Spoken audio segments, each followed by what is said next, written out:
मी भारताची सार्वभौमता व एकात्मता उन्नत राखीन.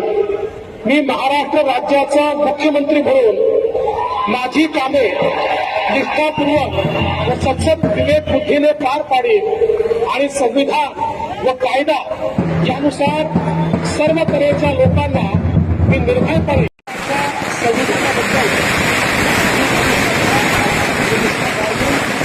मी भारताची सार्वभौमता व एकात्मता उन्नत राखीन. मी महाराष्ट्र राज्याचा मुख्यमंत्री म्हणून माझी कामे निष्ठापूर्वक व सतत विवेकबुद्धीने पार पाडीन आणि संविधान व कायदा यानुसार सर्व तऱ्हेच्या लोकांना मी निर्भयपणे